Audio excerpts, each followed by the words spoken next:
Sometimes you've just got to call a spade a spade. As I've said before, if I had a spade, I'd go, look, it's a spade. You'd all laugh, or you'd look at me and say, Miller, you are an absolute bellend, and you would be correct. But the second episode of AEW Dynamite was some of the best fun I've had watching a professional wrestling show in some time. They just went, hey, we got 2 hours to fill, but why don't we try and fill it by never ever letting up and finishing the damn thing as if we've all gone crazy. What can I say? I was entertained. My name's Simon Miller. This is WhatCulture Wrestling. Let's up those damn downs for AEW Dynamite number 2.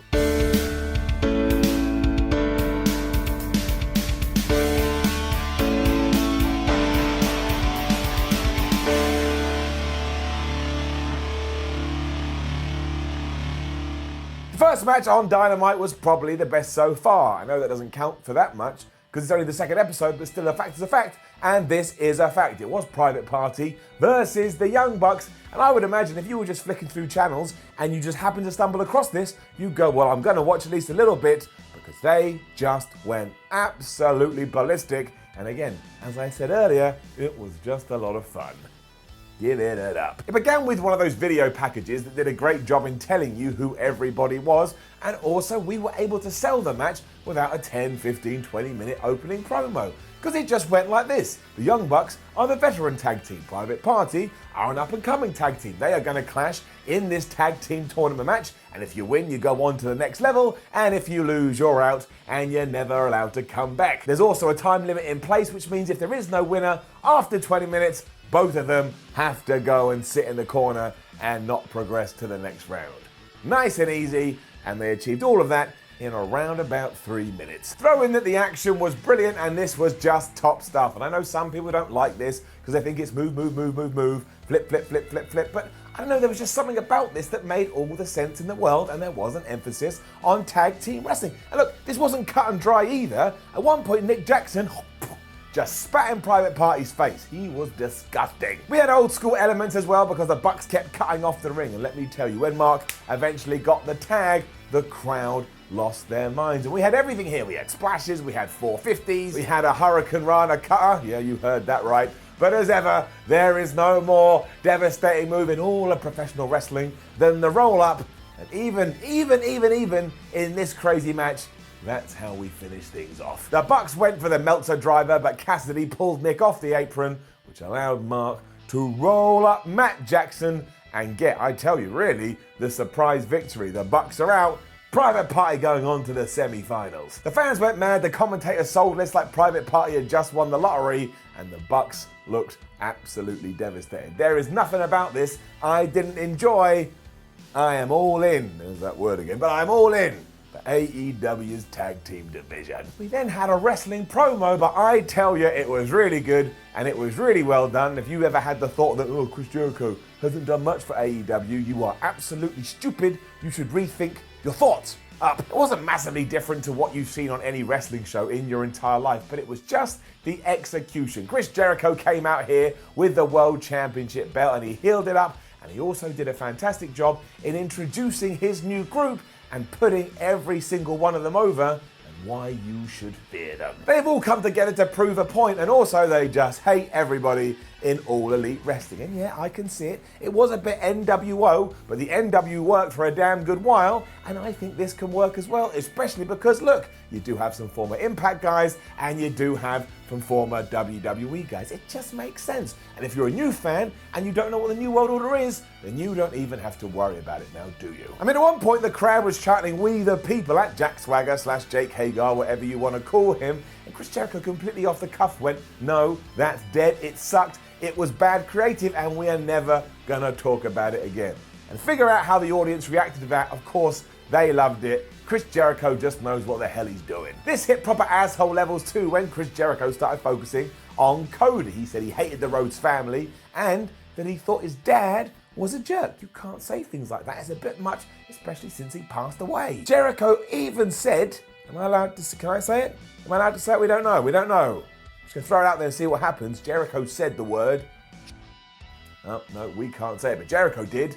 He went and did it. Anyway, they are going to be calling themselves the Inner Circle, and I think that's fine. I saw a few wrestling fans roll their eyes, oh, what a stupid wrestling name. All wrestling names are stupid at first, but we just get used to them. This was a great segment, and it didn't overstay its welcome, and it introduced you to clearly 5 dudes that are going to be very dominant in AEW. Also, given the feel and how rambunctious the fans were throughout, dare I say it, I do dare, it's kind of Attitude Era-esque, or maybe more specifically, peak WCW-esque. You're going to have to get mad at me in the comments too, because then we were getting Darby Allin versus Jimmy Havoc, and it was a bit like, oh, we've been to an ice cream parlor, and we've had some lovely ice cream, and now we get to walk into a steakhouse. I enjoyed both of these, even though they're vastly different. I like the variety, giving it up. And a quick tangent too, to shout out and give a salute to Jimmy Havoc. I don't want to be that guy, but he went out of his way to give me feedback when I did start my professional wrestling career, and it always stuck with me, and I always really appreciate it. To now see him on mainstream American wrestling television, it made me feel all fuzzy inside. 2 thumbs up for Jimmy Havoc. In terms of the match itself, well, it didn't go too well for the Britt, and also this probably wasn't as violent as you may first have expected when you heard it was going to be Allin versus Havoc, but I quite like that. I think we should save the absolute brutality for the pay-per-views. Here you can just tease other things. You also had the caveat that the winner was going to go on to next week's episode to take on Chris Jericho in a world title match. And I understand the thought process that maybe that's hot-shotting it a bit. I mean, I don't think you need to throw away title matches on TV. But look, it's not a bad thing, is it? In fact, it's a good thing. Here we used old school logic to form the scrap, which means Jimmy Havoc took most of it, even though he wasn't able to get the victory. At one point he did bite Darby Allin's hand. So later on, Darby Allin was like, okay, fine. He bit Jimmy Havoc's hand, then he gave him that flipping stunner thing, plus the coffin drop. He got the win, which means, yeah, it's Darby Allin versus Chris Jericho on next week's Dynamite, and the title is on the line. And if you needed proof that AEW is going to be a very wrestling-centric show, we then moved right in to Priestley and Sakura taking on Riho and Britt Baker. You know what? Give it up. We do have 2 natural rivalries here as well, because we are building up Priestley versus Brie Baker, and I presume that Sakura is going to take on Riho for the Women's Championship at some point, so that makes all the sense in the world. All you really need to know, though, is at one point Sakura took Riho and chucked her around using her hair, and she's so small, it's a bit like throwing a snooker ball or a pool into an actual swimming pool. I don't know what that means. That's kind of what it felt like. Brie and Baker brawled outside for a little bit because they absolutely hate each other, but eventually Riho was holding Priestley back, which allowed Britt Baker to lock on that strange stretch jaw thing that she does to Sakura, and of course she had to tap out. And look, they're really putting over that move, because Britt Baker won with that on AEW Dark, and here she is on Dynamite, and she's winning with it again. Using that mouth knowledge for all that it's worth, she also got into another fight with Priestley when all was said and done. You've got to imagine that is going to be a match at Full Gear in a couple of weeks or a few weeks, whatever the hell it's going down, and the winner will probably get a title shot. We had the most ridiculous segment then with the best friends, but I'm alright with that because I like ridiculous. They're basically being asked how they felt about their match next week, and they were like, don't ask us, ask this guy. They separated. Orange Cassidy was sitting behind them, and he gave the most nonchalant thumbs up in the world. That guy has found the easiest gimmick ever, and he's absolutely killing it. AEW then went all Ghostbusters on us again as they crossed the streams, but I don't mind that because it just gave me loads of stories. It was Jon Moxley versus Shawn Spears. Giving it up. The key was that Pac was on commentary, and he had a very viable question. Why wasn't he getting any championship opportunities? Which is a very, very good point, because he has beaten everyone, and now he thinks there's a conspiracy going on, and that management doesn't give a Man, I still can't say that word. Given that Tully Blanchard was by Spears' side, he kept getting involved. And I tell you this, he is so good it is a mystery, like Evolution, that some company hasn't brought him back before this. He just works as the dickhead manager. And every time Jon Moxley was able to get on the offensive, Tully Blanchard was there to try and pull him back down. Alas for him, it didn't work, because after Moxley had completely no soul to Suicide Dive, and then turned it around and gave Shawn Spears one of his own, he also hit the Death Rider. And that, of course, means Jon Moxley gets his first win on AEW's TV show. Then somebody pulled the story trigger, because out came Kenny Omega, and he had a barbed wire broom, and he had a barbed wire bat, and he actually threw the bat to Jon Moxley, which was absolutely stupid. What are you doing, Kenny Omega? It's like going into a fight and going, here's a gun. Why don't you just shoot me in the head? It was all for naught though, because just as these two were about to engage in some kind of warfare, Pac jumped off the commentary decks and he hit Kenny with a chair. And then we found out that, Jon Moxley is actually being portrayed as a good guy because he refused to brutalize Kenny Omega as he was on the floor. And he really could have done. He had a bat with metal ripped around it. Could have just ripped off that skin. And let's not forget, that would be the intention. Ripping the skin. And do you see what I mean? We had stuff with Omega, we had stuff with Spears, we had stuff with Moxley, and we had stuff with Pac, and they're kind of all interlinking together like this. And now look, my hands are stuck together, and I'm gonna look like the fool. And I like it when wrestling is able to pull that stuff off as well, because it gives you more directions to go, and it just gives you more creativity when you're planning out spots. I mean, maybe Pac and Shawn Spears team up for a little bit. Why not? We then had another tag match, and I mean, what is this? Tag team wrestling? Dominating a wrestling show? I can't keep up, and therefore, give it up. It was Chris Jericho and Sammy Guevara taking on Dustin, Rhodes, and Hangman Page, and we are not mucking around when it does come to the inner circle. Because you all know how the bad guys won here. Jake Hager waited for Sammy to distract the referee. He ran in, he clocked Dustin right in the face, which allowed Jericho to hit the Judas effect right in his teeth. Jericho, your world champion, gets the visual pinfall. If you are keeping track or you are keeping record, that is an entire wrestling show where we had not necessarily clean finishes, because obviously that one wasn't clean. There was no DQs.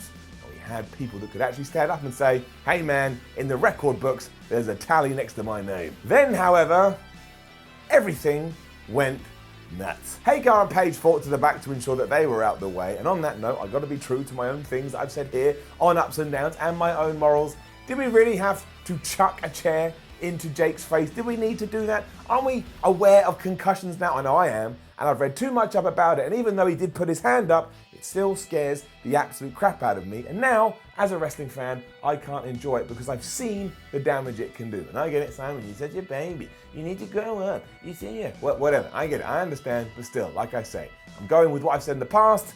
That bit's getting it down. Anyway, that meant that Jericho and Guevara could then start beating up Dustin, when all of a sudden the lights went out and you're like, is the Undertaker here? Has AEW signed the Undertaker? But they haven't. They do have Cody Rhodes, who apparently now is control of the lighting bill, and he started beating the crap out of Chris Jericho until Santana and Ortiz also ran down, and that allowed the Inner Circle to have the upper hand again. Are you exhausted yet? Because I absolutely am. That then led to MJF coming out, and he carried on his storyline where he teased he was going to hit Cody Rhodes, but instead he took out Jericho's crew. And again, that storyline is absolutely brilliant. The crowd were like eating it out of MJF's hand. I mean, not literally, but he had all the control in the world. And when he does turn, which he will, the reaction is going to be gold. Jericho eventually cut off MJF with the code breaker, but don't pretend we're done. We're nowhere near it, because then the Young Bucks were coming out to stop the former LAX from trying to interfere, which allowed Dustin to get back on top, and eventually all the heels were running away.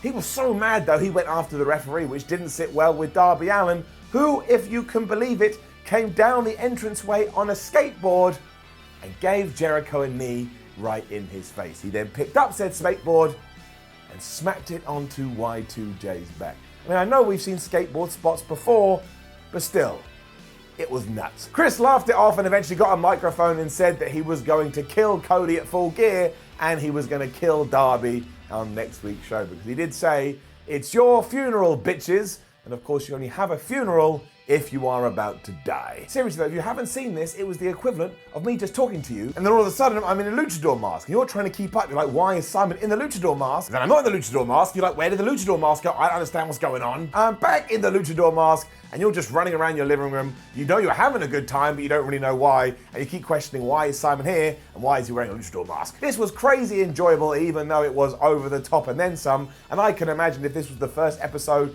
of AEW you've ever watched, you probably thought they could have calmed it down a little bit and you would have an argument, but I'm just going to say it was overbooked wonderfulness. And you can't do this every week, but given that it's only the second episode, you can absolutely get away with it. And again, I know this said this once, I'll say it twice. I'm not saying it's a carbon copy, but it did very much feel like Nitro when Nitro was at its peak. A bunch of good guys running off a bunch of bad guys and showing that we do have affiliations and we do have relationships in the company. You can't really get too upset with that. So I'm not gonna lie, this was a brilliant show. It was definitely better than last week's, especially when it came to the pacing and the structure of the thing. It just made so much sense. The 2 hours flew by because it was so easy to watch, even if those last 5 minutes were a bit like wrestling on drugs. But when the spinning arrow arrives, there's only one thing we can do, and that is give it an up. I am very invested in what AEW is trying to do. Kind of makes me feel like a kid again. With that said, if you did watch last week, you know the deal. I understand that he was on AEW Dark, but this is a show about AEW Dynamite, and every time that Luchasaurus isn't on the show, we have the dinosaur down. What do we do? We'll stand here and sing the Jurassic Park theme song because I will do it. Put it on the show. Every week, just put it on the show. I mean, you don't have to do that, but if you don't, that's what you get. Now, don't forget to leave a comment below and let us know what you thought about last night's show. And I know it's a heavy up to down ratio, but I gotta call it like I see it. Like, share, and subscribe. Head over to WhatCulture.com and read yourself some articles. Follow WhatCulture on Twitter, WhatCulture WWE, and watch more videos here. What's this? On WhatCulture Wrestling. My name is Simon from WhatCulture. Thank you very much for tuning in. Thank you very much for watching. Remember, we're back Saturday, probably around 2 p.m. BST for Up Those Downs to SmackDown. And who knows what the hell is gonna happen on that show. It's part 1 of the draft. Your guess is as good as mine.